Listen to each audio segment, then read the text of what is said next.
आप सभी को नमस्कार। आज मैं आप सभी के समक्ष माता वैष्णो देवी की संपूर्ण कथा लेकर आई हूँ। तो श्रवण करते हैं ये कथा। हमारे हिंदू महाग्रंथों में माता वैष्णो देवी और माता दुर्गा की उत्पत्ति की व्याख्या लगभग एक समान है, जिस कारण भक्तों के मन में इन दोनों देवियों के अंतर को जानने की जिज्ञासा होती है। माता वैष्णो देवी और माता दुर्गा की उत्पत्ति की वर्णन में अनेकों भिन्नता हैं। जैसे माता दुर्गा की उत्पत्ति सतयुग काल के दौरान मानी जाती है, जब असुर राज महिषासुर को भगवान ब्रह्मा से वरदान प्राप्त हुआ कि वह केवल मारा जाएगा तो सिर्फ एक अबला स्त्री के द्वारा, जिससे महिषासुर खुद को अमर मानकर समस्त लोकों में आतंक मचाने लगा था, क्योंकि उस समय तीनों लोक में कोई अबला स्त्री नहीं थी जो महिषासुर का सामना कर उसे मार सके। उसके बाद महिषासुर के बढ़ते पापों को देखते हुए त्रिदेव तथा समस्त देवताओं ने अपनी शक्तियों को एक बिंदु में केंद्रित किया था, जिससे माँ दुर्गा प्रकट हुई थी। माता दुर्गा में त्रिदेव तथा समस्त देवताओं की शक्ति समाहित थी। यही कारण है कि माता दुर्गा को सर्वशक्तिमान कहा जाता है, तथा यही वजह है कि महाकाव्यों के योद्धा युद्ध से पहले माता को प्रसन्न करने के लिए पूजा अर्चना करते थे। माता दुर्गा की उत्पत्ति केवल असुरों को नष्ट करने के लिए हुई थी। माँ वैष्णो देवी की जन्म कथा। तो माता वैष्णो देवी की उत्पत्ति माता की उत्पत्ति त्रेता युग के समय के दौरान मानी जाती है, जब एक असुर ने ब्रह्मा जी से जटिल वरदान प्राप्त कर लिया था कि उसे कोई गर्भ से उत्पन्न प्राणी के द्वारा मारा न जाए। तत्पश्चात देवर्षि नारद माता लक्ष्मी तथा भगवान विष्णु के पास जाकर सृष्टि को उस असुर के आतंक से मुक्ति के लिए प्रार्थना करते हैं। तब भगवान विष्णु नारद मुनि को तीनों देवी महादेवी काली, सरस्वती, लक्ष्मी से प्रार्थना करने को कहते हैं। उसके बाद नारद मुनि के आवाहन से तीनों देवी प्रकट हुई, जिन्होंने माता वैष्णो देवी की उत्पत्ति की तथा अपनी अपनी शक्तियां मां को प्रदान की। जिसके बाद मां को संसार के पालनहार श्री हरि विष्णु ने अपना अंश प्रदान किया, जिससे ही माता का नाम वैष्णो देवी पड़ा। तत्पश्चात भगवान विष्णु की आज्ञा के अनुसार माता वैष्णो देवी ने समस्त असुरों का संहार किया था। असुरों के संहार के उपरांत माता वैष्णो देवी ने भगवान विष्णु से उनमें विलीन होने की इच्छा जताई, परंतु भगवान विष्णु ने माता को समस्त भूलोक भक्तों के कष्टों को दूर करने के उद्देश्य से माता को दक्षिण रामेश्वरम तट की ओर राजा रत्नाकर पुत्री के रूप में जन्म लेने को कहा। उसके बाद माता वैष्णो देवी धर्म की रक्षा और कष्टों में घिरे हुए भक्तों की मनोकामना पूरी करने के लिए पृथ्वी लोक में अवतार लिया, जिनका नाम त्रिकुटा वैष्णवी पड़ा। माता ने 9 वर्ष की आयु में पिता से आदेश पाकर समुद्र तट के किनारे तपस्या करने लगी, जहां माता को पता चला कि भगवान विष्णु पृथ्वी पर राम अवतार ले चुके हैं। तो माता ने प्रभु को पति के रूप में पाने के लिए तपस्या में लग गई। उसके बाद कुछ समय बाद श्री राम प्रभु जब सीता माता की खोज में भाई लक्ष्मण सेना सहित रामेश्वरम तट पहुंचे तो उनकी नजर तपस्या कर रही दिव्य कन्या पर पड़ी। तब माता त्रिकुटा और भगवान श्री राम की पहली मुलाकात हुई। माता ने भगवान के सामने उन्हें पति के रूप में पाने की इच्छा जताई, जिस पर भगवान ने कहा कि हे देवी, मैंने इस जन्म में पतिव्रता रहने का वचन लिया है। मेरा विवाह सीता के साथ हो चुका है, इसलिए देवी मैं आपसे विवाह नहीं कर सकता।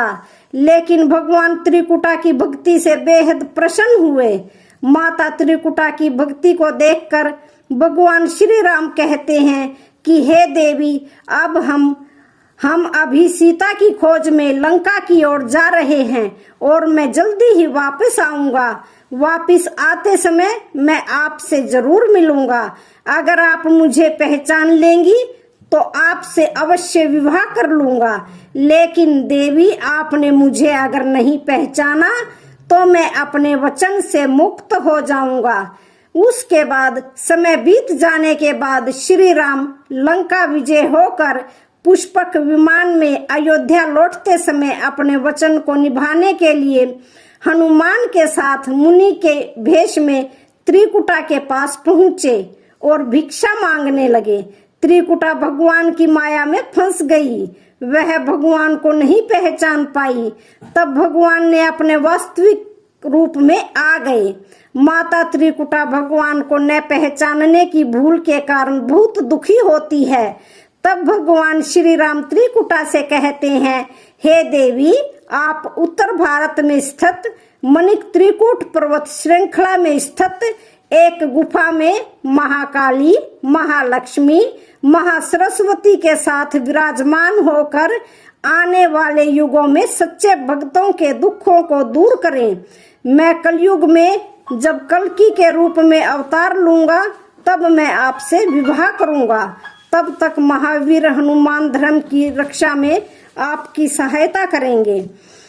तो हमारे हिंदू धार्मिक ग्रंथों के अनुसार भगवान श्री राम के आदेश से माता वैष्णो देवी तब से उस गुफा में निवास कर रही है और सच्चे भक्तों की झोली भर रही है। वैष्णो देवी गुफा मंदिर का इतिहास।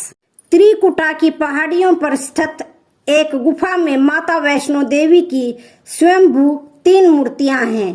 देवी काली दाईं तरफ, सरस्वती बाईं तरफ और लक्ष्मी बीच में पिंडी के रूप में गुफा में विराजित हैं। इन तीनों पिंडियों के सम्मिलित रूप को वैष्णो देवी माता कहा जाता है।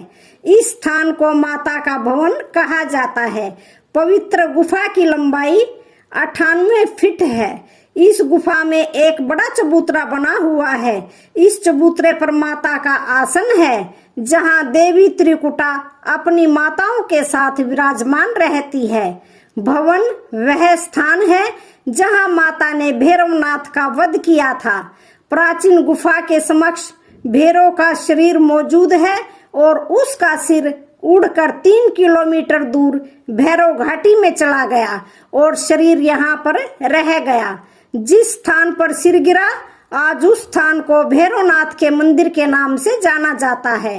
कटरा से ही वैष्णो देवी की पैदल की चढ़ाई शुरू हो जाती है, जो भवन तक करीब 13 किलोमीटर और भैरव मंदिर तक 14.5 किलोमीटर तक है। मंदिर की पौराणिक कथा। मंदिर के संबंध में कई तरह की कथाएं प्रचलित हैं। एक बार त्रिकुटा की पहाड़ी पर एक सुंदर कन्या को देखकर भैरवनाथ उसे पकड़ने के लिए दौड़े। तब वह कन्या वायु रूप में बदलकर त्रिकुटा पर्वत की ओर उड़ चली। भैरवनाथ भी उनके पीछे पीछे भागे। माना जाता है कि तभी माँ की रक्षा के लिए वहां पवन पुत्र हनुमान पहुंच गए। हनुमान जी को प्यास लगने पर माता ने उनके आग्रह पर धनुष से पहाड़ पर बाण चलाकर एक जलधारा निकाली और उस जल में अपने केश धोए। फिर वहीं एक गुफा में प्रवेश कर माता ने 9 महीने तक तपस्या की। हनुमान जी ने पहरा दिया।